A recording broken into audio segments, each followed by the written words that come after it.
ಈಗ ನೀವು ಕೆಲವೊಂದು ಸೋತ ಕಡೆ ಆ ಭರವಸೆ ಅವ್ರಿಗೆ ಗ್ಯಾರಂಟಿ ಸ್ಕೀಮ್ ಅವ್ರಿಗೆ ಮುಟ್ತದೆ ಇಲ್ವಾ ಅಂತೇಳಿ ನೋಡಿ. ಕಾಂಗ್ರೆಸ್ನ ಉದ್ದೇಶ ಅವರು ಕರೆಕ್ಟ್ ಇರ್ತದೆ ಇದರಲ್ಲಿ.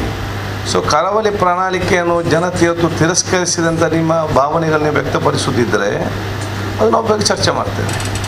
ಕಾಂಗ್ರೆಸ್ ಕಚೇರಿ ಸುದ್ದಿಗೋಷ್ಠಿ ಪಾತೆರ್ನ ಶಾಸಕರು ಯುಟಿ ಖಾದರ್ ಸತ್ಯ ಅಸತ್ಯ ಪ್ರಚಾರ ಅಪಪ್ರಚಾರ ಜ್ಞಾನ ಅಜ್ಞಾನದ ನಡು ನಡೆದಿನ ಚುನಾವಣೆಡು ಜನಕಲು ಸತ್ಯ ಜ್ಞಾನದ ಪರವಾದ ಒಂದುದು ಕಾಂಗ್ರೆಸ್ ಪಕ್ಷನ ಬೆಂಬಲಿಸಾದರು. ದ್ವೇಷರಹಿತ ಸಾಮರಸ್ಯ ಸಮಾಜ ನಿರ್ಮಾಣದ ಮೂಲಕ ಅಭಿವೃದ್ಧಿ ಕಾರ್ಯ ನಡೆಪಾಯರೆ ಕಾಂಗ್ರೆಸ್ ಬದ್ಧ. ರಾಜ್ಯದ ಜನಕಲು 4 ವರ್ಷ ಬಿಜೆಪಿದ ಅಭಿವೃದ್ಧಿ ರಹಿತ ದ್ವೇಷ ರಾಜಕೀಯದ ಮುಕ್ತರಾತಿರ್ ಪಂಡದು ಟೀಕಿಸಾಯರು. ರಮಣತ ರೈ ಹಿರಿಯ ಅನುಭವಿ ಬೊಕ್ಕ ಮಾದರಿ ರಾಜಕಾರಣಿಯಾದಿದ್ದದು ಆರೇನು ಚುನಾವಣಾ ರಾಜಕೀಯದ ನಿವೃತ್ತರಾಯರೆ ಜನಕಲು ಬೊಕ್ಕ ಪಕ್ಷ ಉಡ್ಪುಜಿ ಆರು ರಾಜಕೀಯದ ಸಕ್ರಿಯರಾದ ಪೇರು ಪಂಡದು ಶಾಸಕರು ಯುಟಿ ಖಾದರ್ ತೆರಿಪಾದರು. ತಡವಾದಕ್ಕೆ ನಿಮ್ಮೆಲ್ಲ ಕ್ಷಮೆಯನ್ನು ಕೇಳಿಕೊಂಡು ವಿಧಾನಸಭೆಗೆ ನಡೆದಂಥ ಚುನಾವಣೆಯಲ್ಲಿ ಕರ್ನಾಟಕ ರಾಜ್ಯದಲ್ಲಿ ಕಾಂಗ್ರೆಸ್ ಪಕ್ಷ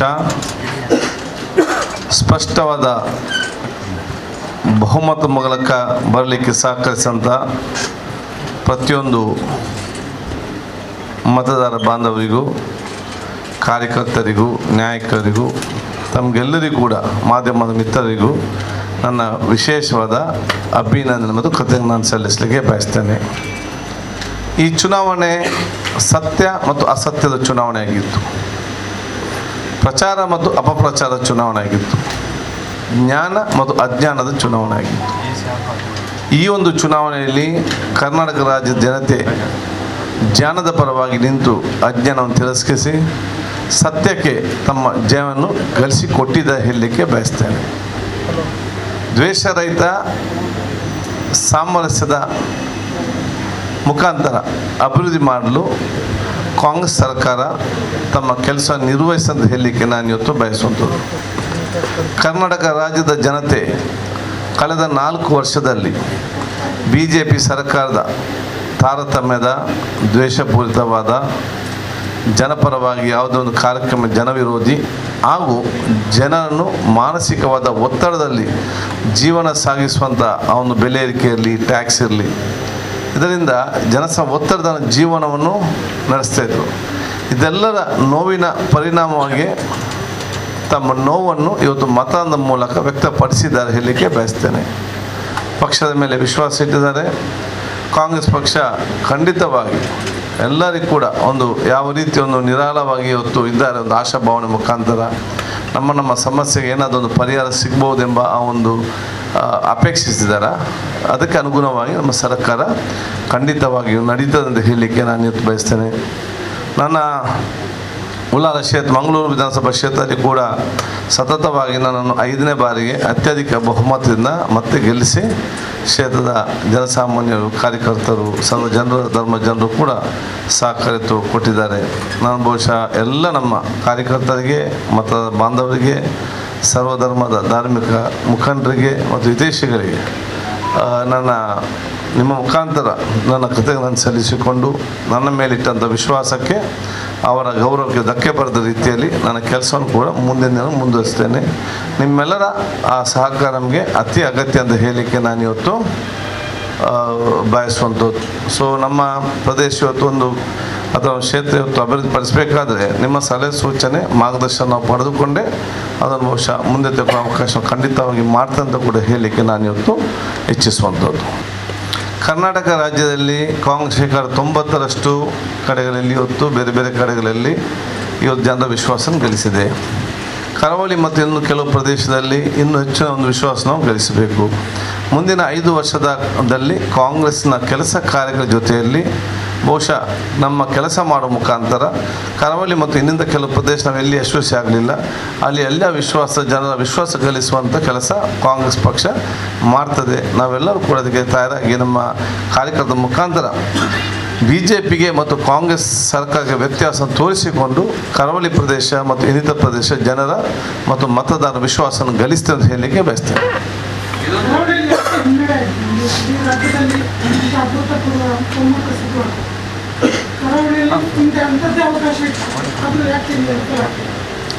ನೋಡಿ, ಇವತ್ತು ಒಂದು ಚುನಾವಣೆ ಒಂದೇ ಎಜೆಂಡಾ ನಡೆಯುವುದಿಲ್ಲ, ಬೇರೆ ಬೇರೆ ಎಜೆಂಡಾಗಳಿರ್ತದೆ. ಅದು ವಿಶೇಷವಾಗಿ ನಮ್ಮ ಕರ್ನಾಟಕದಲ್ಲಿ ಅದು ಮಹತ್ತತ್ವದಲ್ಲಿ ನಡೆದಂಥ ಚುನಾವಣೆ ಆಗಿದೆ. ಒಂದೇ UP ಮತ್ತು ಬೇರೆ ಒಂದೇ ರೀತಿಗೆ ಚುನಾವಣೆ ಅಂತಲ್ಲ, ಇಲ್ಲಿ ಬೇರೆ ಬೇರೆ ಇಶ್ಯೂಸ್ಗೆ ಬೇರೆ ಬೇರೆ ಚುನಾವಣೆ ಕೊಟ್ಟಂಥ ಸಂದರ್ಭ. ಈ ಸಂದರ್ಭದಲ್ಲಿ ಈ ಒಂದು ಪ್ರದೇಶದಲ್ಲಿ ನಮಗೆ ಮಂಗಳೂರು ಮತ್ತು ಉಡುಪಿ, ಕಾರವಾರದಲ್ಲಿ ಕೂಡ ನಾವು ಸಾಧಾರಣ ಮಟ್ಟಿಗೆ ಇವತ್ತು ಅಭಿವೃದ್ಧಿ ಆಗಿದೆ. ಚಿಕ್ಕಮಗಳೂರಿನಲ್ಲಿ ಆಗಿದೆ, ಮಡಿಕೇರಿಯಲ್ಲಿ ಆಗಿದೆ, ಮೈಸೂರಿನಲ್ಲಿ ಆಗಿದೆ, ಶಿವಮೊಗ್ಗದಲ್ಲಿ ಆಗಿದೆ. ಆದ ಕಾರಣ ಈ ಒಂದು 2 ಜಿಲ್ಲೆಗಳಲ್ಲಿ ಬಹುಶಃ ಇವತ್ತು ಏನು ನಾವು ವಿಫಲವಾಗಿದ್ದೇವೆ, ಆತ್ಮಾವಲೋಕನ ಮಾಡಿಕೊಳ್ತೇವೆ, ಜನರ ನಾವು ವಿಶ್ವಾಸನ ಪಡ್ಕೊಳ್ತೇವೆ. ಅದಕ್ಕೆ ಅದೇ ಆತ್ಮಾವಲೋಕನ ಯಾಕಂತ ಹೇಳಿದರೆ ಇವತ್ತು ಚುನಾವಣೆ ನಡೆದು 2 ದಿವಸ ಆದಷ್ಟೇ. ಇದರಲ್ಲಿ ನಾವೆಲ್ಲ ಕೂಡ ಗೆದ್ದ ಗುಂಗಿನಲ್ಲಿ ಇವತ್ತಿದ್ದೇವೆ ಹಳ್ಳಿಯಲ್ಲಿ 5ಕ್ಕೆ. ಸೊ ಇದಾದ ತಕ್ಷಣ ಸ್ಥಳೀಯ ಮಟ್ಟದ ನಮ್ಮ ಅಭ್ಯರ್ಥಿಗಳು ಕೂತ್ಕೊಂಡು ಚರ್ಚೆ ಮಾಡಿ ಯಾವ್ಯಾವ ನೋಡಿ, ಚುನಾವಣೆ ಪ್ರತಿಯೊಂದು ಗ್ರಾಮಕ್ಕೂ ಕೂಡ ವ್ಯತ್ಯಾಸ ಇರ್ತದೆ. ಈ ಗ್ರಾಮ ಇದ್ದ ಪರಿಸ್ಥಿತಿ ಇನ್ನೊಂದು ಗ್ರಾಮದಲ್ಲಿ ಇರುವುದಿಲ್ಲ. ಗ್ರಾಮ ಮಟ್ಟದಲ್ಲಿ ಬೂತ್ ಮಟ್ಟದಲ್ಲಿ ಚರ್ಚೆ ಮಾಡಿಕೊಂಡು ಯಾಕೆ ಆ ಬೂತಿನಲ್ಲಿ ನಮಗೆ ಯಾಕೆ ಸಮಸ್ಯೆ ಆಗಿದೆ, ಯಾಕೆ ನಮಗೆ ವಿಶ್ವಾಸ ಗಳಿಸಲಿಕ್ಕೆ ಆಗಲಿಲ್ಲ, ಅದು ಯಾವ ರೀತಿ ಅಪಪ್ರಚಾರ ಇವತ್ತು ಆಗಿದೆ, ಸಾಮಾಜಿಕ ಜಾಲತಾಣದಲ್ಲಿ ಅಪಪ್ರಚಾರದ ಮುಖಾಂತರ ಇವತ್ತು ಆ ಮುಗ್ಧ ಜನರನ್ನು ಇವತ್ತು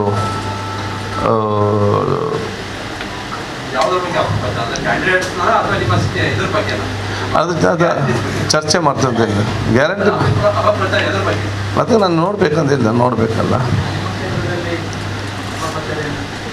ನಮ್ಮ ಪ್ರಚಾರ ಅಪಪ್ರಚಾರ ಇತ್ತು, ಇಲ್ಲ ನಾನು 50 ಸಾವಿರ ಜಾಸ್ತಿ ಕಲ್ತಿದ್ದೆ.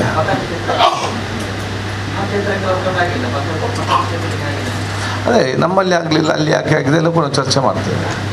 ನಮ್ಮ ಕಳೆದಕ್ಕಿಂತ ನಮ್ಮ ಲೀಡೇ ಜಾಸ್ತಿ. 2013ನಲ್ಲಿ ಇದೇ ಪಕ್ಷ ನಿಂತಿತ್ತು ನನ್ನ ವಿರುದ್ಧ, ಪ್ಲಸ್ ಬೇರೆ 9 ಜನ ನಿಂತಿದ್ದರು. ಅವರೆಲ್ಲರೂ ಸೇರಿ ಸುಮಾರು 18,000 ಓಟ್ ಪಡ್ಕೊಂಡಿದ್ರು. ಆವಾಗ ನಾನು 29,000 ಲೀಡ್ಗೆ ವಿನ್ ಆಗಿದ್ದೆ. 2018ನಲ್ಲಿ ಇವರು ನಿಲ್ಲಿಲ್ಲ, ಬೇರೆ ಇಂಡಿಪೆಂಡೆಂಟ್ ಕೂಡ ಇರಲಿಲ್ಲ, ಸ್ಟ್ರೈಟ್ ಫೈಟ್ ಇತ್ತು. ನನ್ನ ಲೀಡ್ 19,000ಗೆ ಬಂತು. ಮತ್ತೆ ಇವರು ನಿಂತರು, ಮತ್ತೆ ಇಂಡಿಪೆಂಡೆಂಟ್ ನಿಂತು, ಮತ್ತೆ ಲೀಡ್ ಇವತ್ತು ಮತ್ತೆ 5,000-4,000 ಇವತ್ತು ಜಾಸ್ತಿ ಆಗಿದೆ. ಆದರೆ ಪೊಲಿಟಿಕ್ಸ್ ಈಸ್, ನಾನು ಹೇಳಿದೆ ನಿಮಗೆ ಹಿಂದೆ ಹೇಳಿದೆ ನಾನು, ಪೊಲಿಟಿಕ್ಸ್ ಈಸ್ ನಾಟ್ ಮ್ಯಾಥಮ್ಯಾಟಿಕ್ಸ್. ಇಲ್ಲಿ ಇದು ಹೀಗೆ ಅಂತ ಇಲ್ಲಿ ಪರಿಹಾರ ನಮ್ಗೆ ಕಂಡುಹಿಡಲಿಕ್ಕೆ ಸಾಧ್ಯವಿಲ್ಲ. ಇಲ್ಲಿ 2+2 4 ಇಲ್ಲಿ ಆಗುವುದಿಲ್ಲ. ಪೊಲಿಟಿಕ್ಸ್ನಲ್ಲಿ ಸೊಲ್ಯೂಷನ್ ನಿಮಗೆ ಸಿಕ್ಕುವುದಿಲ್ಲ. Politics is reaction. ಅದು 2+2 22 ಆಗ್ಬೋದು, 222 ಆಗ್ಬೋದು, -22 ಆಗ್ಬೋದು. ಸೊ ಒಬ್ಬೊಬ್ಬರು ನಿಂತಾಗ ಒಂದೊಂದು ರಿಯಾಕ್ಷನ್ ಆಗ್ತದೆ. ಇವರು ನಿಂತಾಗ ನಮಗೆ ರಿಯಾಕ್ಷನ್ ಬೆನಿಫಿಟ್ ಆಗಿದೆ. ಅದರ ಬಗ್ಗೆ ನಾವು ಆಲೋಚನೆ ಮಾಡಬೇಕು ಹೊರತು ಇಲ್ಲ, ಅದು ನಿಂತಿರಲಿಲ್ಲ. ಯಾರು JDS ಅವರು ಯಾರಿಗೆ ಸಪೋರ್ಟ್ ಮಾಡಿದ್ದಾರೆ? ಅಲ್ಲಲ್ಲ, ಕೇಳಿದೆ ನಾನು. JDS ಪಕ್ಷ ಅವರ ಮತವನ್ನು ಯಾರಿಗೆ ಹಾಕಲಿಕ್ಕೆ ಹೇಳಿದ್ದಾರೆ? ತನ್ವೀರ್ ಸೇಠ್ ವಿರುದ್ಧ ಒಮ್ಮೆ 3,000ಗೆ ತನ್ವೀರ್ ಸೇಠ್ ಗೆದ್ದರು. ನಂತರ ಅವರು 19 ಗೆದ್ದದ ಹೋಟೆಲ್ ಕಡಿಮೆ ಆಯಿತು. ಈ ಸಲ ಅವ್ರು 40 ತಗೊಂಡು ಕೂಡ ತನ್ವೀರ್ 30,000 ಗೆದ್ದಿದ್ದಾನಲ್ಲ, ನಮಗೆ ಚುನಾವಣೆ ಗೆದ್ದರಾಯ್ತಲ್ಲ, ಅದ್ಯಾಕೆ ಇದ್ಯಾಕೆ ನಮಗೆ ಯಾಕೆ ಟೆನ್ಷನ್? ಚುನಾವಣೆ ಗೆಲ್ಲಬೇಕು, ಅದು ಬಿಟ್ಟೋದು ಅವ್ರು ಆಗ್ತದೆ, ಇವ್ರು ಆಗ್ತಾರೆ, ಯಾರಿಗೆ ಗೊತ್ತು ಏನಾಗ್ತದೆ ಅಂತೇಳಿ. ನಾಳೆ ಯಾರಿಲ್ಲದಂತೆ ಪರಿಸ್ಥಿತಿ ಆಗ್ಬೋದು. ಅದು ನಾವು ಆಲೋಚನೆ ಈಗ ನಮ್ಮದೇನಾಗಿದೆ, ಜನ ಎಲ್ಲರೂ ಸೇರಿ ನಮ್ಮನ್ನು ಕಳಿಸಿದ್ದಾರೆ. ಈಗ ನಾವು ಜನರ ಕೆಲಸ ಮಾಡಬೇಕು. ನಾವು ಚೆನ್ನಾಗಿ ಕೆಲಸ ಮಾಡಿದರೆ ಮುಂದೆ ಮತ್ತೆ ನಮ್ಮ ಜನ ಗೆಲ್ಲಿಸ್ತಾರೆ. ಅಷ್ಟೇ ವಿಶ್ವಾಸ ಇಟ್ಕೊಳ್ಬೇಕು. ನಮ್ಮಲ್ಲಿ ಯಾರು ನಿಲ್ತಾರೆ ಅವ್ನು ನಾವು ತಲೆ ಕೆಡಿಸ್ಕೊಂಡು ನಮ್ಮದೇ ಆಲೋಚನೆ ಮಾಡಿ ಪುಡ್ಸೋದಿಲ್ಲ, ಇನ್ನು ಇವರ ಬಗ್ಗೆ ಆಲೋಚನೆ ಯಾರು ಪುಡ್ಸೋದಿಲ್ಲ. ಹಿರಿಯ ಶಾಸಕರು ಮುಂದಿನ 5 ವರ್ಷಕ್ಕೆ ನಿಮ್ಮ ಏನು ಆದ್ಯತೆ? ನೋಡಿ, ಒಂದು ಪಕ್ಷದಲ್ಲಿ ಹಿರಿಯರಂತೇಳಿ ಬರೀ ಅದು ಶಾಸಕ ಸ್ಥಾನದಿಂದ ಅಥವಾ ಎಷ್ಟು ಶಾಸಕ ಆಗಿಂದ ಬರೋದಿಲ್ಲ. ಅದು ಅನುಭವ, ಎಷ್ಟೋ ವರ್ಷ ಅನುಭವ ಆಗಿದೆ. ಏನಲ್ಲ, ಗೆದ್ದವರಲ್ಲಿ ಒಬ್ಬ ಮೆಂಬರ್ ಅಷ್ಟೇ ಅಲ್ಲದೆ ಸೀನಿಯಾರಿಟಿ ಬರೋದು ಪವರಿಂದ ಅಲ್ಲ. ನನ್ನ ಅನಿಸಿಕೆ ಪ್ರಕಾರ ಒಂದು ಹಿರಿಯರಂತ ಹೇಳಿದರೆ ಆ ಹಿರಿಯರ ಅನುಭವ, ಅವ್ರು ಪಡೆದಂಥ ಅದರ ಮೇಲೆ ಅವಲಂಬಿತವಾಗಿ ಅವರು ಹಿರಿಯರಾಗಿರ್ತಾರೆ. ಸೊ ನಮ್ಮ ಜಿಲ್ಲೆಯಲ್ಲಿ ಭಾಳಷ್ಟು ಇನ್ನೂ ಕೂಡ ಹಿರಿಯ ನಾಯಕರಿದ್ದಾರೆ. ಆ ಹಿರಿಯ ನಾಯಕರ ಮಾರ್ಗದರ್ಶನದಲ್ಲೇ ನಾವೆಲ್ಲ ಇವತ್ತು ನಮ್ಮ ಕೆಲಸ ಕಾರ್ಯಗಳನ್ನು ನಾವು ಮತ್ತು ಮಾಡ್ತೇವೆ.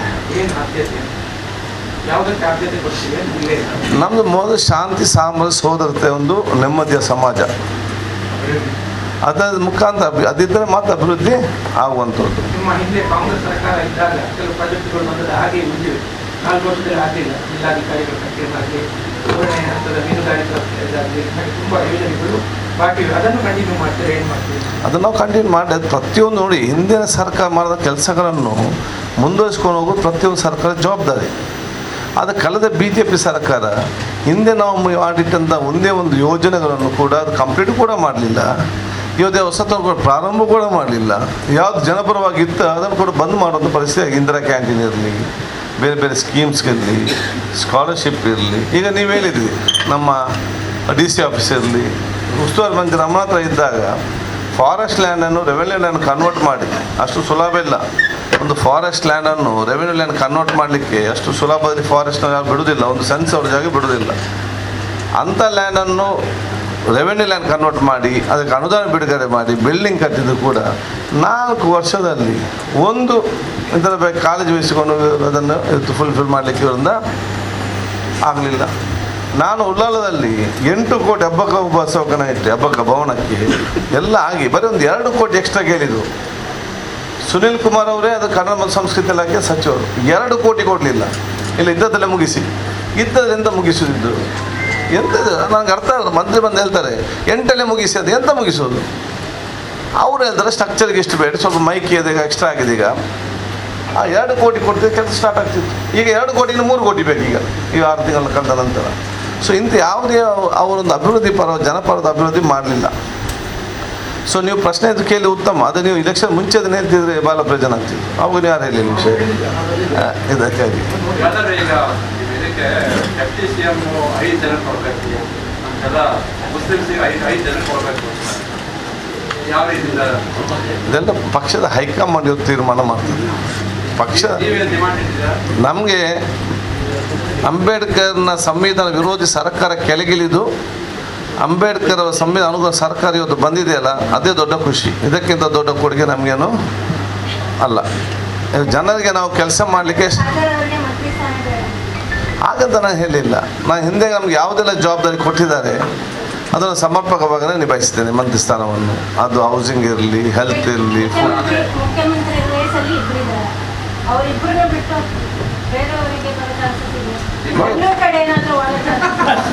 ಪಕ್ಷದ ಅಂಥದ್ದು ಯಾವುದು ವಿಚಾರ ನಮ್ದೇನು 20 ವರ್ಷ ಇನ್ನೂ ಉಳ್ಳಾಲ ಕ್ಷೇತ್ರ ನಾನು 4 ಸಾಲ ಇನ್ನೂ ಗೆಲ್ಲಿಸಿದರೆ 20 ವರ್ಷ ನಂತರ ಇದರ ಬಗ್ಗೆ ನಾವು ಚರ್ಚೆ ಮಾಡ್ಬೋದು. ಅಲ್ಲಿ ತನಕ ನಾವು ಚರ್ಚೆ ಮಾಡೋದಕ್ಕೆ ಇದರಲ್ಲಿ ವ್ಯಾಪ್ತಿಯಲ್ಲಿ ಈಗ ಈ ದಕ್ಷಿಣ ಕನ್ನಡದಲ್ಲಿ ಉಡುಪಿ ಭಾಗದಲ್ಲಿ ಎಲ್ಲ BJP ಶಾಸಕರು ಇದ್ದಾರೆ. ನಿಮ್ಮಲ್ಲಿ ಅಲ್ಲಿ ಗೌರ್ಮೆಂಟ್ ಕಾಂಗ್ರೆಸ್ ಗೌರ್ಮೆಂಟ್ ಇದೆ. ಹಾಗಾಗಿ ಇಲ್ಲಿ ಅಭಿವೃದ್ಧಿ ಕೆಲಸ ಮಾಡುವಾಗ ದಾಖಲಾಟಗಳು ಅಥವಾ ಸಮಸ್ಯೆಗಳಾದ ಆಗ್ತಲ್ಲ, ಅದನ್ನು ಹೇಗೆ ನಿವಾರಿಸಬಹುದು? ನೋಡಿ, ನಾವು ಅವ್ರ ಅಧಿಕಾರ ಇದ್ದಾಗ, ನಾವು ಹಿಂದೆ ಅಧಿಕಾರ ಇದ್ದಾಗ ನಾವೆಲ್ಲ ಕ್ಷೇತ್ರಕ್ಕೆ ಸಮಾನತೆ ಅನುದಾನ ಬಿಡುಗಡೆ ಮಾಡಿದ್ದೀವಿ. ಅವ್ರ ಅಧಿಕಾರ ನಂತರ ತಾರತಮ್ಯ, ದ್ವೇಷ, ರಾಜ್ಯಕ್ಕೆ ಜನರು ನೋಡಲಿಲ್ಲ. ಅವರು ಬರೀ ಶಾಸಕರ ನೋಡಿ ಅನುದಾನ ನಮಗೆಲ್ಲ ಕಡೆ ಕಡಿತ. ಇದರಲ್ಲಿ ಯಾವುದೇ ಒಂದು ಅನುದಾನ ನಮಗೆ ಕೊಡ್ತಾ ಇರಲಿಲ್ಲ. ನಾನು ಒಬ್ಬ ಶಾಸಕನ ಲೆಟರ್ ಕೊಟ್ಟರೆ ಆಗೋದಿಲ್ಲ, ಅವರೊಬ್ಬ ಪಕ್ಷದ ಅಧ್ಯಕ್ಷನ ಯಾರೊಬ್ಬ ಏಜೆಂಟ್ ಹೋಗಿ ಕೆಲಸ ಕೊಟ್ಟರೆ ಆಗ್ತಿತ್ತು. ನೋಡಬೇಕು, ಒಂದು ಕಡೆ ಆಲೋಚನೆ ಮಾಡುವಾಗ ಅವರು ಮಾಡಿದಾಗೆ ನಾವು ಮಾಡಬೇಕಂತ ಮನಸ್ಸಿಗೆ ಬರ್ತದೆ. ಇನ್ನು ಸ್ವಲ್ಪ ದಿವಸ, ಸ್ವಲ್ಪ 5 ನಿಮಿಷ ಬಿಟ್ಟು ಆಚೆ ಯಾಕೆ ನಾನು ಇವರಿಂದಾಗಿ ಜನರಿಗೆ ಯಾಕೆ ಕಷ್ಟ ಆಗಬೇಕಂತೇಳಿ ಬೇಡ, ನಾವು ಸಮಾನತೆ ನಡೆಸ್ಕೊಳ್ಬೇಕಂತೇಳಿ ಆ ಭಾವನೆ ಬರ್ತದೆ. ಮತ್ತು ಅವರು ಮಾಡಿದಂಥ ತಾರತಮ್ಯ, ಒಂದು ದ್ವೇಷದ ರಾಜಕೀಯ, ನಾವು ಸರ್ಕಾರಿ ಫಂಕ್ಷನ್ನಲ್ಲಿ ನಾವು ಅಲ್ಲಿ ಅಧಿಕೃತವಾಗಿ ಕರೆಸ್ಕೊಳ್ಬೇಕಿದ್ರು ಕೂಡ ನಮ್ಮೊಂದು ಆಹ್ವಾನಿಸಲಿಲ್ಲ. ಇಡೀ ಕದ್ರಿ ಪಾರ್ಕ್ನ ಯೋಜನೆ ನಾನೇ ಕೂತ್ಕೊಂಡು ನಾನೊಂದನ್ನು ಬಿಡುಗಡೆ ಮಾಡಿದ ರೋಡಿದ್ದು ಒಂದು ಗೌರವದ್ದು ಹೇಳಲಿ ಕೂಡ ಇಲ್ಲ. ಅದರ ಜೊತೆಯಲ್ಲಿ ಎಲ್ಲ ಕಡೆ ಸಣ್ಣ ಸಣ್ಣ ಮಟ್ಟದ ರಾಜಕೀಯ ಮಾಡಿಕೊಳ್ಳುವಂಥ ಸಣ್ಣ ಮನಸ್ಸಿನ ಅವರ ವ್ಯಕ್ತಿತ್ವವನ್ನು ತೋರಿಸಿದ್ರು. ಅಂಥ ವ್ಯಕ್ತಿ ನಾವು ತೋರಿಸೋದಿಲ್ಲ. ಅದೇ ನಮ್ಮ ಕ್ಷೇತ್ರದ ಜನರ ಸಂಸ್ಕೃತಿ ಕೂಡ ಅಲ್ಲ. ಸೊ ಭಾಳಷ್ಟು ಅದರ ಆಲೋಚನೆ ಮಾಡಬೇಕಾಗ್ತದೆ. BJP ರಾಷ್ಟ್ರೀಯ ಅಧ್ಯಕ್ಷರು ರಾಜ್ಯದಲ್ಲಿ ಇಲ್ಲಿ ಕಾಂಗ್ರೆಸ್ ಬಂದರೆ ಸೆಂಟ್ರಲ್ ಗೌರ್ಮೆಂಟ್ ಪ್ರಾಜೆಕ್ಟ್ಗಳನ್ನು ಇಲ್ಲಿ ಕೊಡೋದಿಲ್ಲ. ಸೆಂಟ್ರಲ್ ಗೌರ್ಮೆಂಟ್ಗೂ ಪ್ರಾಜೆಕ್ಟ್ ನಮಗೆ ಭಿಕ್ಷೆ ಅಲ್ಲ, ನಾವು ಕಟ್ಟುವ ಟ್ಯಾಕ್ಸಲ್ಲಿ ಕೊಡುವಂಥದ್ದು. ನಮಗೆ ಈಗಾಗಲೇ ಇವರು ಮೋಸ ಮಾಡ್ತಿದ್ದಾರೆ. ನಮ್ಮ ರಾಜ್ಯದ ಸುಮಾರು 1.5 ಲಕ್ಷ ಕೋಟಿ ಟ್ಯಾಕ್ಸನ್ನು ವರ್ಷಕ್ಕೆ ಕಲೆಕ್ಟ್ ಮಾಡಿ ಕೊಡೋದು ಗುಜರಾತಿಗೆ. ನಮಗೆ ಕೊಡೋದು ಬರೀ 45,000 crores. ಆ ಕೊಡೋದ್ರ GST ಟ್ಯಾಕ್ಸ್ ಕೂಡ ಅದರಲ್ಲಿ ಇವತ್ತು ಕೊಡ್ತಾ ಇಲ್ಲ. ಇವರ ಏನು ಇವತ್ತು ನಮ್ಮ ರಾಜ್ಯಕ್ಕೆ ಅದು ನಮ್ಮ ಒಬ್ಬನೇ ಒಬ್ಬ MP ಕೂಡ ಮಾತಾಡಿ ಕೂಡ ಇಲ್ಲ. ಸೊ ಏನು ಯೋಜನೆ ಬರ್ತದ ಅದೇ ನಮಗೆ ನೀವು ಭಿಕ್ಷೆ ಕೊಡುವಂಥದ್ದಲ್ಲ. ನಮ್ಮ ರಾಜ್ಯ ಜನಸಾಮಾನ್ಯ ಕಟ್ಟುವಂಥ ಟ್ಯಾಕ್ಸ್ನ ದುಡ್ಡನ್ನು ನೀವು ಕೊಡಬೇಕು. ಅದರಲ್ಲಿ ಕೊಡುವ ದುಡ್ಡು ಕೂಡ ಕೊಡೋದಿಲ್ಲ. ಸೊ ನಾವು ಫಸ್ಟ್ ಈಗ ಕೇಂದ್ರದಿಂದ ನಮ್ಮ ರಾಜ್ಯಕ್ಕೆ ಬರುವಂಥ ಏನೆಲ್ಲ ಹಕ್ಕಿದೆ ಕಾನೂನುಬದ್ಧವಾಗಿ ಅದನ್ನು ಪಡ್ಕೊಳ್ಳಿಕ್ಕೆ ನಾವು ಇವತ್ತು ತಯಾರಾಗಿದ್ದೇವೆ. ಅದನ್ನು ಪಡ್ಕೊಳ್ತೇವೆ. ಹಿಂದೆ ಇವರು ಮಾಡಿದಂಥ ಏನೇ ಮಾಡಿ ಕೂಡ ಬಾಯಿ ಮುಚ್ಚಿ ಕೂಡುವಂಥ ಪರಿಸ್ಥಿತಿ ಕರ್ನಾಟಕ ರಾಜ್ಯ ಮಾಡೋದಿಲ್ಲ. ಕನ್ನಡಿಗರಿಗೆ ಮತ್ತು ಕರ್ನಾಟಕಕ್ಕೆ ಕೇಂದ್ರ ಸರ್ಕಾರ ಏನಾದ್ರು ಅನ್ಯಾಯ ಮಾಡಿದರೆ BJP ಮೌನವಾಗಿ ಕೂತ್ಕೊಂಡಿದ್ರು, ನಾವು ಖಂಡಿತವಾಗಿ ಕೂತ್ಕೊಂಡಿದ್ದಿಲ್ಲ. ನಾವು ಮಂತ್ರಿ ಕೊಡಿ ಅಂತ ಹೇಳಿಲ್ಲ, ಖಾತೆ ಕೊಡಲಿಕ್ಕೆ. ಈಗ ನಮ್ಮಲ್ಲಿ ಈಗ ಮುಖ್ಯಮಂತ್ರಿ ಸ್ಥಾನ ಮತ್ತು ಇದರ ಓತು ಟೇಕೆ ಸೆರೆಮನಿ ಎಲ್ಲ ಮುಗಿದ ನಂತರ ಇದರ ಬಗ್ಗೆ ನಮ್ಮ ಹಿರಿಯ ನಮ್ಮ ಪಕ್ಷ ಹೈಕಮಾಂಡಲ್ಲಿ ಚರ್ಚೆ ಆಗ್ತದೆ. ಪಕ್ಷ ನನಗೆ ಹಿಂದೆ ಯಾವುದೆಲ್ಲ ಜವಾಬ್ದಾರಿ ಕೊಟ್ಟಿದ್ದಾರೆ ಆ ಜವಾಬ್ದಾರಿನ ಸಮರ್ಥವಾಗಿ ನಿಭಾಯಿಸಿದ್ದೇನೆ. ನಮ್ಗೆ ಗೊತ್ತಿಲ್ಲ, ನಿಮ್ಗೆ ಗೊತ್ತಿರ್ಬೋದು ಅದಕ್ಕೆ ಸಂಬಂಧಪಟ್ಟ. ನಾನೇನು ಎಲ್ಲ ಕೂಡ ಪಕ್ಷದ ಹೈಕಮಾಂಡ್ಗೆ ಬಿಟ್ಟಂದು ವಿಚಾರ. ಪಕ್ಷದ ಹೈಕಮಾಂಡೇ ಫೈನಲ್. ಅವ್ರು ಏನು ತೀರ್ಮಾನ ತಗೊಳ್ತಾರೆ ಅದಕ್ಕೆಲ್ಲ ನಾವು ಕೂಡ ಬದ್ಧರಾಗಿದ್ದೇವೆ. ನಮಗೇನಿದೆ 5 ವರ್ಷ ಚೆನ್ನಾಗಿ ಆಡಳಿತ ನಡೆಸಿಕೊಂಡು BJPಯ ಸರ್ಕಾರ ಮತ್ತು ಅಧಿಕಾರ ಮತ್ತು ನಮ್ಮ ಸರ್ಕಾರದ ವ್ಯತ್ಯಾಸವನ್ನು ಜನರಿಗೆ ತೋರಿಸಬೇಕು. ಮುಂದಿನ 5 ವರ್ಷಕ್ಕೆ ಚುನಾವಣೆ ಬರುವಾಗ ಈ ರಾಜ್ಯದ ಸರ್ವಜನ ವಿಶ್ವಾಸ ಗಳಿಸಬೇಕು. ಇದು ನಮ್ಮ ಮುಖ್ಯ ಉದ್ದೇಶ. ಸಮಾನತೆ ಸಾಮರಸ್ಯ ಅದು ನಮಗೆ ಮುಖ್ಯ. ಒಬ್ಬರಿಗೆ ನೋವುಂಟು ಮಾಡಿ ಒಬ್ಬರಿಗೆ ಕಣ್ಣೀರು ಬರೆಸಿಕೊಂಡು ನಾವು ಯಾಕೆ ಅಧಿಕಾರ ನಡೆಸಬೇಕು? ಇದು ಏನು ಪ್ರಯೋಜನ? ರಾಜ್ಯ ಸರ್ಕಾರ ವೆಲ್ಫೇರ್ ಆಫ್ ದಿ ಸ್ಟೇಟ್ ಅಂದ್ರೇನು? Welfare of the people. Welfare of the people ಅಂದ್ರೇನು? ಈ ರಾಜ್ಯದಲ್ಲಿ ಇರುವಂಥ ಸರ್ವ ಜನರ ಅಭಿವೃದ್ಧಿ ನೋಡೋದು ನಮ್ಮ ಮುಖ್ಯ ಉದ್ದೇಶ. BJP ಸರ್ಕಾರ ಎಲ್ಲವೂ ಕೂಡ ದುರುದ್ದೇಶ ಮತ್ತು ರಾಜ್ಯಕ್ಕೆ ಪ್ರೇರಿತವಾಗಿ ಇವತ್ತು ಮಾಡಿದೆ. ಇವತ್ತು ರಿಸರ್ವೇಷನ್ ಸಂಬಂಧ ಕೊಟ್ಟು ಕೂಡ ಅವ್ರಿಗೆ ಉದ್ದೇಶ ಸರಿ ಇರಲಿಲ್ಲ, ಅದು ದುರುದ್ದೇಶ ಇತ್ತು, ರಾಜ್ಯಕ್ಕೆ ಪ್ರೇರಿತವಾಗಿದೆ. ಅದಕ್ಕೆ ಏನಿಲ್ಲದೊಂದು ನೋಡಿ, ಬ್ಯಾಕ್ವರ್ಡ್ ಕಮಿಷನ್ ರಿಪೋರ್ಟ್ ಬೇಕು. ಇವಾಗ ರಿಪೋರ್ಟ್ ನೋಡಿದಾರಾ? ಬ್ಯಾಕ್ವರ್ಡ್ ಕಮಿಷನ್ ಇದರ ರಿಸರ್ವೇಷನ್ ಬರಬೇಕಾದ್ರೆ ಬ್ಯಾಕ್ವರ್ಡ್ ಇದರಲ್ಲೆಲ್ಲ backward commission the should submit a report. ಆ ರಿಪೋರ್ಟೇ ಲೆಕ್ಕಕ್ಕೆ ತಗೊಳ್ಳೋದಿಲ್ಲ, ಅದಕ್ಕೆ ನಿಯಮ ನೋಡೋದಿಲ್ಲ. ಬರೀ ಓಟಿಗೆ ಒಂದು ಆದೇಶ ಮಾಡಿಕೊಂಡು ಸಮಾಜದಲ್ಲಿ ಏನೋ ಒಂದು ಆಗ್ತದೆ ಮೆನಿಸಿಕೆ ಮುಖ ಮಾಡಿ ಸುಪ್ರೀಂ ಕೋರ್ಟ್ಗೆ ಏನು ಹೇಳ್ತಾರೆ, ನಾವು ಮಾಡಿದ ಮಾತ್ರ ನಾವು ಅನುಷ್ಠಾನ ಮಾಡೋದಿಲ್ಲ ಅಂತೇಳಿ. ಇದನ್ನು ಇವರನ್ನು ಸರ್ಕಾರ ಅಂತ ಹೇಳಲಿಕ್ಕೆ ಸಾಧ್ಯ ಉಂಟಾ? ಇವರೊಂದು ರಾಷ್ಟ್ರೀಯ ಪಕ್ಷದ ಒಂದು ಸರ್ಕಾರ ಅಂತ ಯಾರಿಗೆ ಹೇಳಲಿಕ್ಕೆ ಸಾಧ್ಯ ಉಂಟಾ? ಇಲ್ಲಿ SC/ST ಅವರು ನಾವು ಸಂಖ್ಯೆಗೆ ಅನುಗುಣವಾಗಿ ಅಂತ ಮಾಡ್ತಾರೆ, ಅಲ್ಲಿ 57% ಜಾಸ್ತಿ ಆಗ್ತದೆ. 9th ಶೆಡ್ಯೂಲಲ್ಲಿ ಸೇರಿದ್ದಕ್ಕೆ ಆಗೋದಿಲ್ಲ. ಇಲ್ಲಿ ಹೇಳ್ತಾರೆ ನಾವು ಮಾಡ್ತೇವೆ ಅಂತೇಳಿ, ಕೇಂದ್ರದವ್ರು ಹೇಳ್ತಾರೆ ನಾವು 50% ಜಾಸ್ತಿ ಜನರನ್ನು ಯಾಕೆ ಮೋಸ ಮಾಡ್ತಾರೆ? ಅರೆ ನಾವು ಜನರಿಗೆ ಏನು ಕೆಲಸ ಆಗ್ತದೆ ಇಲ್ಲದೆ ಜನರಿಗೆ ಕೂಡ ಅರ್ಥ ಆಗ್ತದಲ್ಲ. ಜನರನ್ನು ಮೋಸ ಮಾಡಿ ಯಾಕೆ? ನಿಮ್ಮ ಉದ್ದೇಶ ಏನು? ಸೊ ದುರುದ್ದೇಶಪೂರಿತವಾದ ಸಮಸ್ಯೆಯನ್ನು ಸೃಷ್ಟಿಸುವಂತಹ ಕಾಳಜಿ ಮತ್ತು ಕರುಣೆ ಮತ್ತು ಮಾನವೀಯತೆ ಇಲ್ಲಂತ BJP ಸರ್ಕಾರವನ್ನು ಜನ ಇವತ್ತು ತೊಲಗಿಸಿದ್ದಾರೆ. ಸಾಕಾಗಿದೆ ಅಂತ. CP ರಮನಾಥ್ ಅತ್ಯಂತ ಹಿರಿಯ ನಾಯಕರು, ನಮ್ಮ ಜಿಲ್ಲೆಯ ಒಂದು ಅಭಿವೃದ್ಧಿಗೆ ಅಪವಾದ ಕೊಡುಗೆ ಕೊಟ್ಟವರು. ಅತ್ಯಂತ ಪ್ರಾಮಾಣಿಕತೆಯಿಂದ ತಮ್ಮ ರಾಜ್ಯಕ್ಕೆ ನಡೆಸಿಕೊಂಡು ಇವತ್ತು ಎಲ್ಲರಿಗೂ ಕೂಡ ಒಂದು ಮಾದರಿಯಾದಂಥ ರಾಜಕಾರಣ. ಅವರನ್ನು ನಿವೃತ್ತಿ ಆಗಲಿಕ್ಕೆ ಜನತೆ ಮತ್ತೊಂದು ಪಕ್ಷ ಎಂದಿಗೂ ಕೂಡ ಬಿಡುವುದಿಲ್ಲ. ಅವರು ಸಕ್ರಿಯವಾದ ರಾಜಕೀಯದಲ್ಲಿ ಯಾವಾಗಲೂ ಇರ್ತಾರೆ, ಇನ್ನು ಮುಂದೆ ಕೂಡ ಅವರು ಇರ್ತಾರೆ. ಚುನಾವಣಾ ರಾಜಕೀಯದಲ್ಲಿ ನಾವು ಇರೋದಿಲ್ಲ ಅಂತ. ಚುನಾವಣಾ ರಾಜಕೀಯದಿಂದ ಅದು ಚುನಾವಣಾ ರಾಜಕೀಯ ನಿವೃತ್ತಿ ಆಗಲಿಕ್ಕೆ ನಾವು ಅವರನ್ನು ಬಿಡುವುದಿಲ್ಲ. ಸರ್, ಮೊನ್ನೆ ನೀವು ಒಂದು ಸ್ಟೇಟ್ಮೆಂಟ್ ಕೊಟ್ಟಿದ್ದೀರಿ, ಕಾಂಗ್ರೆಸ್ ಗ್ಯಾರಂಟಿಯನ್ನು ಜಾರಿ ಮಾಡೋದು ನೋಡಕ್ಕೆ ನಾವೀಗ ಕಾಂಗ್ರೆಸ್ ಗ್ಯಾರಂಟಿ ಏನು ಕೊಟ್ಟಿದೆಯಾ ಅದನ್ನು ಅನುಷ್ಠಾನ ಮಾಡಲಿಕ್ಕೆ ನಮ್ಮ ಪ್ರಥಮ ಆದ್ಯತೆ. ಆ ಕೆಲಸನ ಮಾಡ್ತೇವೆ. ಈಗ ಸುಪ್ರೀಂ ಕೋರ್ಟ್ನಲ್ಲಿ ವಿಚಾರ ಇದೆ. ಸುಪ್ರೀಂ ಕೋರ್ಟ್ನ ಇದ್ದುಕೊಂಡು ಎಲ್ಲರೂ ಕೂಡ ವಿಶ್ವಾಸಕ್ಕೆ ತೆಗೆದುಕೊಂಡು ಎಲ್ಲರೂ ಕೂಡ ಒಂದು ಸಂತೋಷದ ನೆಮ್ಮದಿಯ ಸಮಾಜವನ್ನು ನಿರ್ಮಾಣ ಮಾಡಲಿ, ಎಲ್ಲ ಜಾತಿ ಎಲ್ಲ ವರ್ಗದವರು ಚೆನ್ನಾಗಿರುವಂಥ ಒಂದು ವಾತಾವರಣ ನಿರ್ಮಾಣ ಕಾಂಗ್ರೆಸ್ ರಾಜ್ಯಕ್ಕೆ ನಾವು ಜಾಸ್ತಿ ವಿಶ್ಲೇಷಣೆ ಮಾಡಬೇಕು. ಒಂದೇ ನಮ್ಮ ರಾಜ್ಯಕ್ಕೆ ಅಂತ ಹೇಳಿದರೆ ನಮ್ಮ ಪ್ರದೇಶದಲ್ಲಿ ಒಬ್ಬ ಹಿಂದೂ ಇರಲಿ, ಒಬ್ಬ ಕ್ರಿಶ್ಚಿಯನ್ ಇರಲಿ, ಒಬ್ಬ ಮುಸ್ಲಿಮ್ ಇರಲಿ, ಒಬ್ಬ ಪಾರ್ಸಿ ಇರಲಿ, ಒಬ್ಬ ಸಿಖ್ ಇರಲಿ, ದಲಿತ ಇರಲಿ, ಹಿಂದೂ ಎಲ್ಲರ ಮಕ್ಕಳು ಕೂಡ ಕೈ ಹಿಡಿದು ನೆಗಡಿಕೊಂಡು ಮಧ್ಯ ಮಾರ್ಗದಲ್ಲಿ ನಡ್ಕೊಂಡು ಹೋಗ್ತಾರಲ್ಲ, ಆ ವಾತಾವರಣ ನಿರ್ಮಾಣ ಮಾಡೋದೇ ಕಾಂಗ್ರೆಸ್ ರಾಜ್ಯಕ್ಕೆ. That is Congress. ಆ ನಿರ್ಮಾಣ ಮಾಡೋ ನಮ್ಮ ಜವಾಬ್ದಾರಿ ಅಷ್ಟೇ. ಈಗ ನೀವು ಕೆಲವೊಂದು ಸೋತ ಕಡೆ ಆ ಭರವಸೆ ಅವ್ರಿಗೆ ಗ್ಯಾರಂಟಿ ಸ್ಕೀಮ್ ಅವ್ರಿಗೆ ಮುಟ್ತದೆ ಇಲ್ವಾ ಅಂತ ಹೇಳಿ.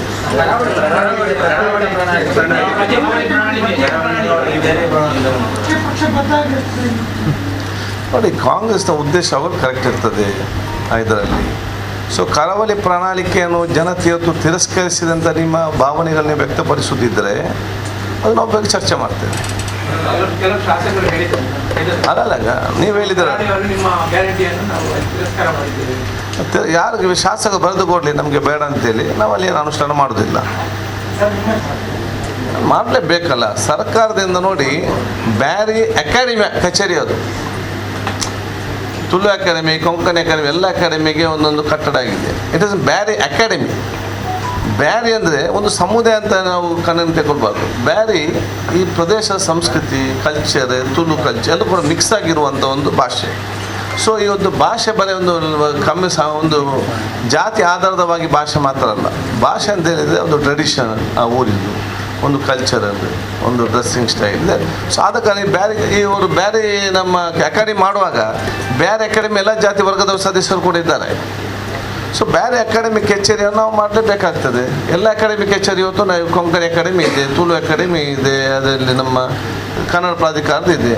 ಸೊ ಇದರಿಂದ ಏನಾಗ್ತದೆ ಅಂತ ಹೇಳಿದರೆ ಸಾಹಿತಿಗಳು ಮತ್ತು ಕವಿತೆಗಾರರು ಮತ್ತು ಈ ಬರಹಗಾರರು ಅವರಿಗೆ ಪ್ರೋತ್ಸಾಹ ಸಿಕ್ಕಿದ ರೀತಿ ಆಗ್ತದೆ. ಮುಂಚೆ ಏನಿದೆ ಅಂತ ಹೇಳಿದರೆ ಯಾರಾದರೂ ಒಬ್ಬ ಹಾಡು ಆಡ್ತಾನೆ, ಬರೀತಾನೆ, ಒಬ್ಬ ಟ್ಯಾಲೆಂಟ್ ಹುಡುಗ ಹಾಡಾಡ್ತಾನೆ, ಅವನಿಗೆ ಕ್ಯಾಸೆಟಲ್ಲಿ ಮಾಡಿ ದುಡ್ಡಿಲ್ಲ ಅವನ ಹತ್ರ, ಅವ್ನು ಯಾರ್ದಾದ್ರು ಸ್ಪಾನ್ಸರ್ ಕೇಳ್ತಾ ಇದ್ದ, ಆಯಿತು ರೆಡಿ ಮಾಡ್ತಾನೆ, ಬಿಡುಗಡೆ ಮಾಡಲಿಕ್ಕೆ ಜಾಗ ಇಲ್ಲ, ಎಲ್ಲಿ ಅದೊಂದು ಹೋಟೆಲಲ್ಲೇ ಕೂತ್ಕೊಂಡು ಮಾಡೋದು. ಈಗ ಹಾಗೆಲ್ಲ ಒಬ್ಬ ಬರೆದ್ರೆ ಅದಕ್ಕೊಂದು ದುಡ್ಡು ಕೊಡ್ತಾರೆ ಕಡಿಮೆ ಮುಖಾಂತರ, ಅವನದು ಬಂದು ಅಲ್ಲಿ ಆಫೀಸರ್ ರಿಲೀಸ್ ಮಾಡ್ತಾನೆ. ಇದಾದಾಗ ನಮ್ಮ ಜ್ಞಾನ ಭಂಡಾರ ಜಾಸ್ತಿ ಆಗ್ತದೆ, ಆ ಬೇರೆ ಲ್ಯಾಂಗ್ವೇಜ್ ಲಿಟ್ರೇಚರ್ ಜಾಸ್ತಿ ಆಗ್ತದೆ, ಭವಿಷ್ಯದ ಯುವ ಜನಕ್ಕೆ ಬೇಕಾದ ಓದಲಿಕ್ಕೆ ಬೇಕಾದ ವ್ಯವಸ್ಥೆ ಇರುತ್ತೆ. ಆಗ ಇದಕ್ಕೆ ಬೇಕಾದ ಸಾಹಿತ್ಯ ಮತ್ತು ಈ ಬರವಣಿಗೆ ಮತ್ತು ಇದಕ್ಕೆ ಕೊಡುವಂಥ ಕೊಡುಗೆ, ಅದಕ್ಕೆಲ್ಲರೂ ಕೂಡ ಪ್ರೋತ್ಸಾಹ ಕೊಡುವ, ಎಲ್ಲ ಲ್ಯಾಂಗ್ವೇಜ್ಗೆ ಪ್ರೋತ್ಸಾಹ ಕೊಡುವ. ಭಾಷೆಯ ಬಗ್ಗೆ ನೀವು ಕೂಡ ಪ್ರೀವಿಯಸ್ ಕೌನ್ಸಿಲಲ್ಲಿ ಮಾತಾಡಿದ್ದೀರಿ. ಈ ಬಾರಿ ನಿರೀಕ್ಷೆ ಇಟ್ಕೊಳ್ಳಬಹುದು, ಅದು ರಾಜ್ಯದ 2ನೇ ಅಧಿಕೃತ ಭಾಷೆಯಾಗಿ ಘೋಷಣೆ ಆಗ್ತಿದೆ. ನೋಡಿ, ದಕ್ಷಿಣ ಕನ್ನಡ ಜಿಲ್ಲೆಯವರೇ ಕನ್ನಡ ಮತ್ತು ಸಂಸ್ಕೃತಿಯ ಸಚಿವರಾದಾಗ ಇದನ್ನು ಅನುಷ್ಠಾನ ಮಾಡಲಿಲ್ಲ. ದಕ್ಷಿಣ ಕನ್ನಡ ಜಿಲ್ಲೆಯ ಸಚಿವರು ಕನ್ನಡ ಮತ್ತು ಸಂಸ್ಕೃತಿಯ ಸಚಿವರಾಗಿದ್ದಾಗ ಅವರ ಕೈಯಲ್ಲಿತ್ತು ಅದನ್ನು ಮಾಡಲಿಕ್ಕೆ, ಅಥವಾ ಪ್ರಪೋಸಲ್ನ ಸಲ್ಲಿಸುವುದು ಸರ್ಕಾರದವರ ಕೈಯಲ್ಲಿತ್ತು. ಅವರೇ ಮಾಡಲಿಲ್ಲ ಇದನ್ನು. ಸೊ ನಾವಿದನ್ನು ನೋಡಬೇಕಾಗ್ತದೆ. ನಮಗೆ ಮಾಡಬೇಕಂತ ಆಸೆ ಇದೆ. ನೋಡಿ, ಎಂತಕ್ಕೆ ಸಮಿತಿ ಏನು ಮಾಡಬೇಕಂದ್ರೆ ಸಮಿತಿ ಮಾಡೋದು ಉದ್ದೇಶ ಏನು ಮಾಡಬಾರ್ದಂತ ಇವರಿಗೆ, ಅದಕ್ಕೆ ಸಮಿತಿ. ತುಳು ಅಕಾಡೆಮಿ ಅಂತ ಯಾವಾಗ ಉಂಟು? ಈಗವ ಆ ಕಾಲದಲ್ಲಿದೆ. ಬೇಕಾದಷ್ಟು ಲಿಟ್ರೇಚರ್ ಇದೆ, ತುಳುವಲ್ಲಿ ಬರಹಗಾರಿದ್ದಾರೆ. ತುಳು ಕೋಟಿ ಚೆನ್ನೈನವರ ಕಾಲದಿಂದ ತುಳುಗೆ ಇದು ಸಂಸ್ಕೃತಿ ಇತಿಹಾಸ ಇವತ್ತು ಇರುವಂಥದ್ದು. ಅದು ನೋಡಿ, ನಾವು ಸಕಾರಾತ್ಮಕವಾಗಿದ್ದೇವೆ. ನಾವು ಮತ್ತು ಜನರನ್ನು ಮೋಸಗೊಳಿಸುವುದಿಲ್ಲ. ಈ BJP ಅವರೆಲ್ಲವೂ ಕೂಡ ಮೋಸ, ಎತ್ತಿನೊಲೆಯಲ್ಲಿ ಮೋಸ. ನಾವು ಕ್ಲಾರಿಟಿ ಇರ್ತೇವೆ. ನೋಡಿ, ಹೀಗೆ ಪರಿಸ್ಥಿತಿ ಇದೆ, ಅನುಷ್ಠಾನ ಆಗಿದೆ, ಇನ್ನೇನು ಮಾಡಲಿಕ್ಕೆ ಆಗುವುದಿಲ್ಲ. ನಮಗೆ ಪಶ್ಚಿಮ ವಾಹಿನಿಯಲ್ಲಿ ನಾನು ಬಿಡುಗಡೆ ಮಾಡಿಕೊಂಡು ನಾವು ಅದರಲ್ಲಿ ಕೋಟ್ಯಾಂತರ ರೂಪಾಯಿ ಪಶ್ಚಿಮ ವಾಹಿನಿ ಅನುದಾನ ಬಂತು. ಇವರು ಇಲ್ಲಿ ಅಧಿಕಾರ ಇಲ್ಲದಾಗ ಅಲ್ಲಿ ಸ್ಟ್ರೈಕ್ ಕೂತ್ಕೊಂಡು ಈ ಸ್ವಾಮೀಜಿಗಳ ದಾರಿ ಮುಖಂಡರ ಮಾರ್ಗದಲ್ಲಿ ತಂದು ಪ್ರತಿಭಟನೆ ಮಾಡಿ ಇವರು ಅಧಿಕಾರ ಬಂದಾಗ ಒಬ್ಬರು ಕೂಡ ಮಾತಾಡೋದಿಲ್ಲಲ್ಲ. ಇದಕ್ಕೆ ಸಂಬಂಧಪಟ್ಟಾಗೆ ಇವ್ರದ್ದು ನಮ್ಮ ಈ ತುಳು ಲ್ಯಾಂಗ್ವೇಜ್ಗೆ ಸಂಬಂಧಪಟ್ಟಾಗೆ ಅದಕ್ಕೆ ಏನು ಮಾಡಲಿಲ್ಲ, ಕಮಿಟಿ ಮಾಡಿ ಕೂತ್ಕೊಂಡಿದ್ದಾರೆ. ಇವರು ಬೇರೆ ಜನರನ್ನು ಮೋಸಗೊಳಿಸುವುದಲ್ಲದೆ ಬೇರೆ 2 ಪಾಯಿಂಟ್ ಪ್ರಶ್ನೆ ಹತ್ರ ಇಲ್ಲ. ಆ 40% ಅಥವಾ ಕಮಿಷನ್ ತಗೊಳ್ಳುವ ಅಥವಾ ಭ್ರಷ್ಟಾಚಾರ ತಡೆಗೆ ನಿಮ್ಮ ದಿಟ್ಟವಾದ ನಿರ್ಧಾರ ಏನು? ಅದಕ್ಕಾಗಿ ಉತ್ತಮವಾದ ಆಡಳಿತ ಅಂತ ಹೇಳುವಂಥದ್ದು ಅಡ್ಮಿನಿಸ್ಟ್ರೇಷನ್. ಅದಕ್ಕೆ ಈ ಯಾವುದು ಈಗಾಗಲೇ ಹೇಳಿದಾರಲ್ಲ, ನಮ್ಮ ಮುಖ್ಯಮಂತ್ರಿಗಳು ಮತ್ತು ಸಚಿವ ಸಂಪುಟದ ಬಗ್ಗೆ ತೀರ್ಮಾನ ತಗೊಳ್ತದೆ. ಇನ್ನು ಮುಖ್ಯಮಂತ್ರಿ ನೆಕ್ಸ್ಟ್ ಇದ್ದಾರೆ. ಅದು ಒಂದು ಸಮರ್ಪವಾದ ಆಡಳಿತ ನಡೆಸಿಕೊಂಡು ಯಾರು ಕೂಡ ಟೆನ್ಷನ್ ಇಲ್ಲದೆ ಇವತ್ತು ಪ್ರತಿಯೊಬ್ಬ ಕಾಂಟ್ರಾಕ್ಟ್ ಕೂಡ ಟೆನ್ಷನ್, ಪ್ರತಿಯೊಬ್ಬ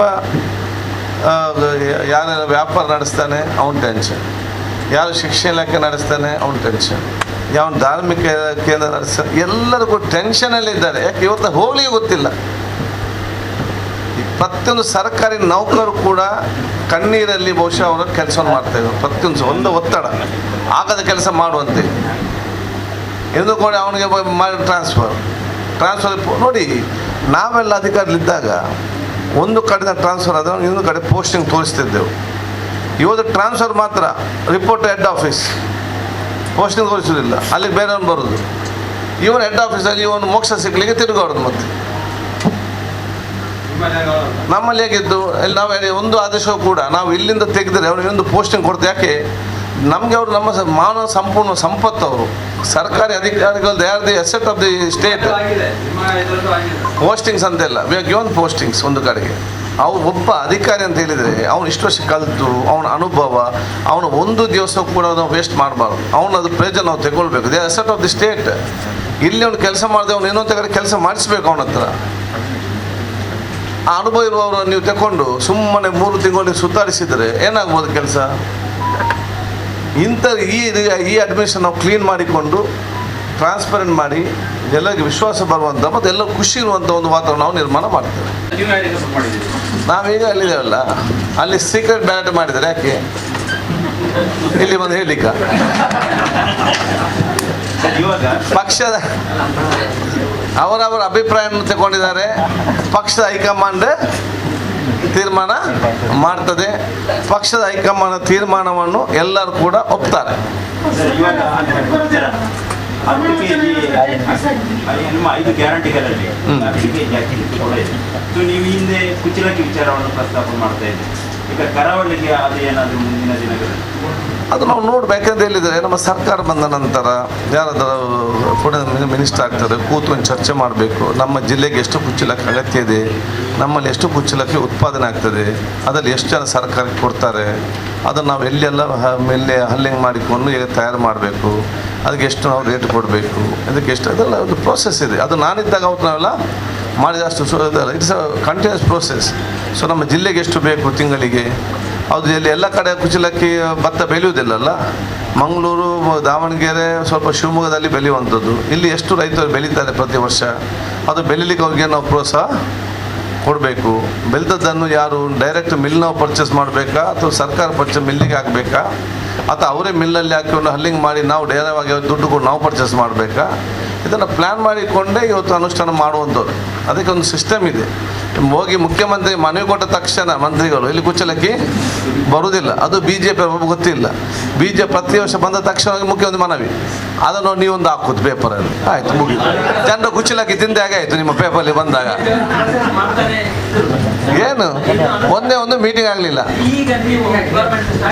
ಒಂದೇ ಒಂದು ಮೀಟಿಂಗ್ ಮಾಡಲಿಲ್ಲ. ಅದನ್ನು ನಾನು ಹೇಳಿದಲ್ಲ ನೋಡಿ, ನಾವು ಸುಳ್ಳು ಹೇಳಲಿಕ್ಕೆ ಹೋಗುವುದಿಲ್ಲ. ಯಾವಾಗ ನನಗೇನು ಗೊತ್ತೀಗ ಮುಖ್ಯಮಂತ್ರಿ ಆಗಬೇಕು, ಮಂತ್ರಿ ಸ್ಥಾನ ಮಾಡಬೇಕು, ಗೊತ್ತಿಲ್ಲಲ್ಲ. ಫಸ್ಟ್ ಮೀಟಿಂಗ್ ಆಗಬೇಕು.